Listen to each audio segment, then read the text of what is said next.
जो मैंने स्टडी किया है सर, आप कार्ल मार्क्स आइडियोलॉजी को, सर क्या ये प्रैक्टिकली पॉसिबल है कि जो हमारी कम्युनिस्ट आइडियोलॉजी, क्योंकि एक इंडिया जैसे मिश्रित इकोनॉमी और मिश्रित कल्चर वाले मुल्क में क्या इस आइडियोलॉजी को मतलब स्थान मिल सकता है? जो मैं आपसे आपके अनुभव से जानना नहीं, चाहता हूँ सर। जाहिर है आपने जी कौशाम्बी को पढ़ा होगा, जी तो उन्होंने भी मार्क्सिस्ट परसेप्शन से देखा है एंशिएंट इंडिया को। इनसे आप चाहे कहीं करें या न करें, बहरहाल कौशाम्बी का मैंने भी लिखा है मेडिएवल इंडिया को जी सर। मार्क्सिस्ट। जी तो ये तो जाहिर है हिस्ट्री में बहुत से व्यूज हो सकते हैं, लेकिन फैक्चुअल फ्रेमवर्क से नहीं बाहर।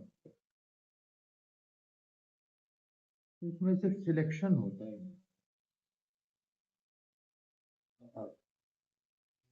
उसी एविडेंस पर हम एक मार्क्सिस्ट व्यू भी ले सकते हैं और दूसरा आदमी कह सकता है नहीं, कॉन्स्टिट्यूशनल व्यू लिया जा सकता है, ये दूसरे व्यूज हो सकते हैं।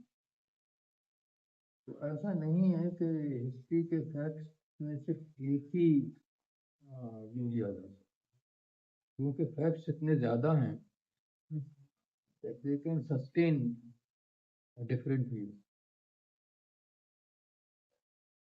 तो कोई ये नहीं कहा जा सकता कि हिस्ट्री बस एक ही तरह से लिखी जा सकती है, because the evidence is so massive, there can be different interpretations आजकल के लिए भी और पास्ट के लिए भी। अब जहाँ बहुत ही ऐसा होता है कि एविडेंस बहुत कम होती है, जैसे प्री राइटिंग पीरियड में जो राइटिंग नहीं की, तो वो तो है, वहाँ बहुत लिमिटेशंस हैं समझने की, बहरहाल कोशिश की जा सकती है। तो ऐसा नहीं है कि एक ही मार्क्सिस्ट व्यू हो, क्योंकि एविडेंस अलग अलग होती है, अलग अलग मुल्क होते हैं, लेकिन एक अप्रोच है उसकी साइंटिफिक और नॉन रेशियल, जो बहुत अपील करती है खासतौर से यूरोप के बाद हिस्टोरियन। सर, मैंने एक आपका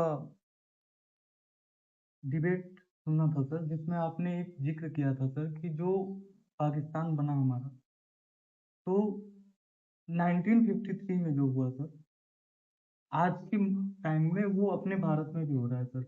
जो रिलीजियस राइट्स जो हुए थे, मॉब लिंचिंग टाइप के सर, जिसमें आपने डिटेल में जिक्र किया था सर उस चीज़ का। तो ये तो सही है कि जब आजकल जो पार्टी इन पावर है वो सेक्युलर नहीं है, ये लेकिन कम से कम हमारा कॉन्स्टिट्यूशन तो सेक्युलर है। ऑफकोर्स पाकिस्तान में तो ये हकीकत है कि उनका कॉन्स्टिट्यूशन ही कहता है कि वो एक इस्लामिक स्टेट है। जी तो बहुत दोनों में डिफरेंस है, दे आर नॉट सेम। तो सर क्या हम आने वाले समय में ये मान सकते हैं कि हमारा भारत भी कहीं ना कहीं पाकिस्तान के तरफ जा रहा है? क्योंकि सर पिछले कुछ सालों में जो हमने अध्ययन किया है sir, as a political science student, जो एनालिसिस हम लोगों ने देखा है सर, जिसमें बहुत सारी चीज़ें चेंज होती जा रही हैं। जैसे सिर्फ रिलीजन के नाम पे सर लोगों को डिस्क्रिमिनेशन मिल रहा है, डिस्क्रिमिनेशन किया जा रहा वो तो सही है कि जो जनसंघ और आरएसएस है वो they are actually version of Hindu Mahasabha. तो ये हो रहा है कि सेकुलरिज्म पर अटैक हो रहा है, लेकिन फिर भी बहुत सी फीचर्स हैं हिंदुस्तान के सेकुलरिज्म के स्टिल स्टैंडिंग अप। मैं ये कहता हूँ कि कोर्ट्स का भी अच्छा रोल रहा है काफ़ी चीज़ों में। है। जी तो ऐसा नहीं है कि आरएसएस के आने से हिंदुस्तान पाकिस्तान बन गए हैं, but certainly secularism needs to be defended. जी। सर एक और मेरा दो और सवाल है सर। तीसरा सवाल जो था सर, लाइक जो हम लोगों ने देखा सर ईस्ट इंडिया कंपनी जो हमारी आई थी, यहाँ मैक्सिमम 125 लोगों की जो एक कंपनी बनाई गई थी, वो इंडिया पे आके पावर में उन लोगों ने कंट्रीब्यूट करना शुरू कर दिया था। नहीं, वो उस वक्त तो नहीं थे जब बनी थी। हाँ, उस वक़्त नहीं थे वो सर तो जब बहुत ही बाद में जब उनके रिसोर्सेज भी बढ़ गए और उन्होंने कर लिया, तो वो तो एक कॉन्स्टिट्यूशनल फॉर्म था ईस्ट इंडिया कंपनी का। जाहिर है कि ईस्ट इंडिया कंपनी भी जो control control British ruling class की उनके कंट्रोल में थी, क्योंकि इसके तो शेयर्स थे, आप खरीद लीजिए तो आप कंट्रोल कर लेंगे। तो ऐसा नहीं है कि ईस्ट इंडिया कंपनी कोई इंडिपेंडेंट बॉडी थी। जो भी इंग्लैंड में रूलिंग क्लास थी उसके शेयर जिसमें होते थे और वो कंट्रोल करती थी, और बाद में तो जाहिर है कि डायरेक्ट ले लिया 1857 के बाद 1858 में डाउन ले ली। तो एक इसी में एक और सवाल है, लाइक क्या इस बात की संभावना है जिस तरीके से हमारे नेचुरल रिसोर्सेज को प्राइवेट कंपनीज को हैंडल किया जा रहा है सर, उनके मतलब प्राइवेट कंपनीज को दिया जा रहा है, प्राइवेट बॉडीज को, क्या इस बात की संभावना है कि हम अगेन ईस्ट इंडिया कंपनी वाले नहीं, एरा ये में आ नहीं सकते होगा, हैं? क्योंकि जिनको दिया जा रहा है वो फॉरेनर्स नहीं है, वो हिंदुस्तानी ही है। और अब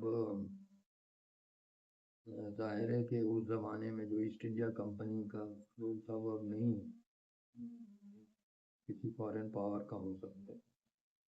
तो इसलिए ये तो सही है कि अपनी रिसोर्सेज पर सभी का कंट्रोल होना चाहिए, लेकिन इतना भी नहीं होना चाहिए कि इंटरनेशनल ट्रेड खत्म हो जाए। एंड लास्ट क्वेश्चन जो है सर, जो ये पॉलिटिक्स चल रही है सर, बैक टू नहीं नहीं मैं कंफर्टेबल हूँ सर, मेरा ये सौभाग्य है कि मैं आपसे मिल पाया बताएं सर। बताएं। जो हेट और रिलीजियस डिस्क्रिमिनेशन के बेस पे जो पॉलिटिक्स हो रही है सर, क्या इस पे कुछ आप कह सकते हैं नहीं, वो कुछ? तो पहले से ही मालूम था कि जाहिर है हमारी नेशनल मूवमेंट के वक्त तो कांग्रेस जी सर। का टोटल कंट्रोल था पब्लिक ओपिनियन का। अब जी। वो इंडिपेंडेंस के बाद आहिस्ता आहिस्ता वीकन हो गया, और हिंदू महासभा भारतीय जनता पार्टी के की फॉर्म लेके आ गई। तो सेक्युलरिज्म को थ्रेट तो है भाई, इसमें कोई शक नहीं। तो सर एक चीज और हमने देखा था सर, लाइक जो मंडल बनाम मंडल की जो लड़ाई चली थी, क्या ये आने वाले हमारे भारत में जब ये सारी चीजें एक्सट्रीम लेवल पे हो जाएंगी सर? ये एक्सट्रीम तो नहीं होंगी, जी। कोई ऐसा लगता नहीं है। जाहिर है कास्ट सिस्टम है, हाँ सर। और उसमें बाज़ कास्ट को एडवांटेज है, बाज़ को डिसएडवांटेज है। तो हम डिसएडवांटेज रिमूव करना चाहते हैं। इसमें रिजर्वेशन भी एक फॉर्म है उसकी। Yes sir. कि हिंदुस्तान में कॉन्स्टिट्यूशन में सिर्फ कास्ट की बेसिस पे रिजर्वेशन हो सकता है और कोई रिजर्वेशन नहीं। तो मैं समझता हूँ कि वो सही है। एक आखिरी सलाह आपसे लेना चाहता हूँ सर। सर तो आप बैठ जाइए sir I am okay sir, please no worry sir.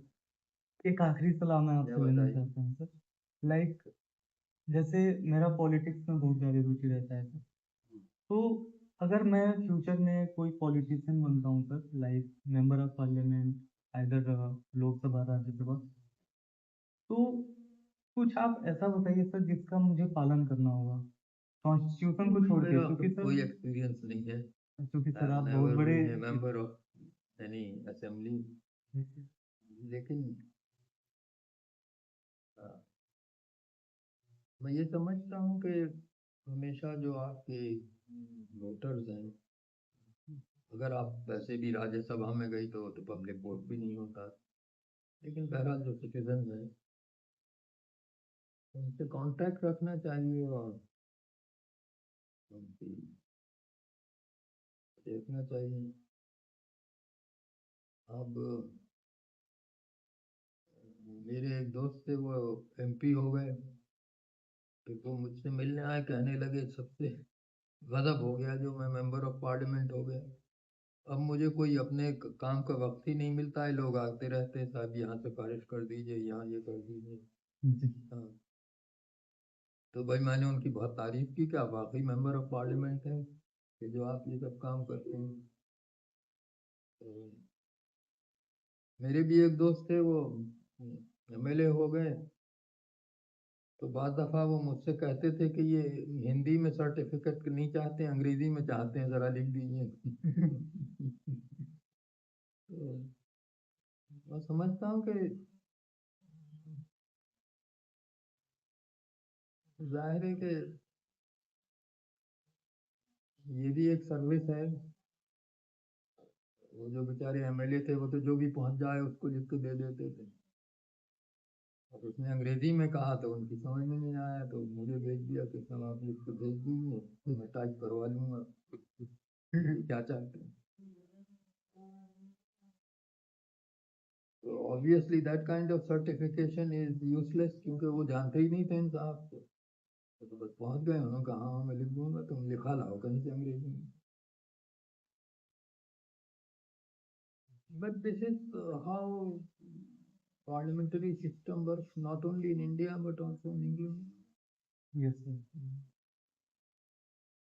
Short message sir, हम जैसे यूथ के लिए सर। नहीं भाई, हम मैसेज कहते हैं, पढ़िए और अपनी राय कायम कीजिए।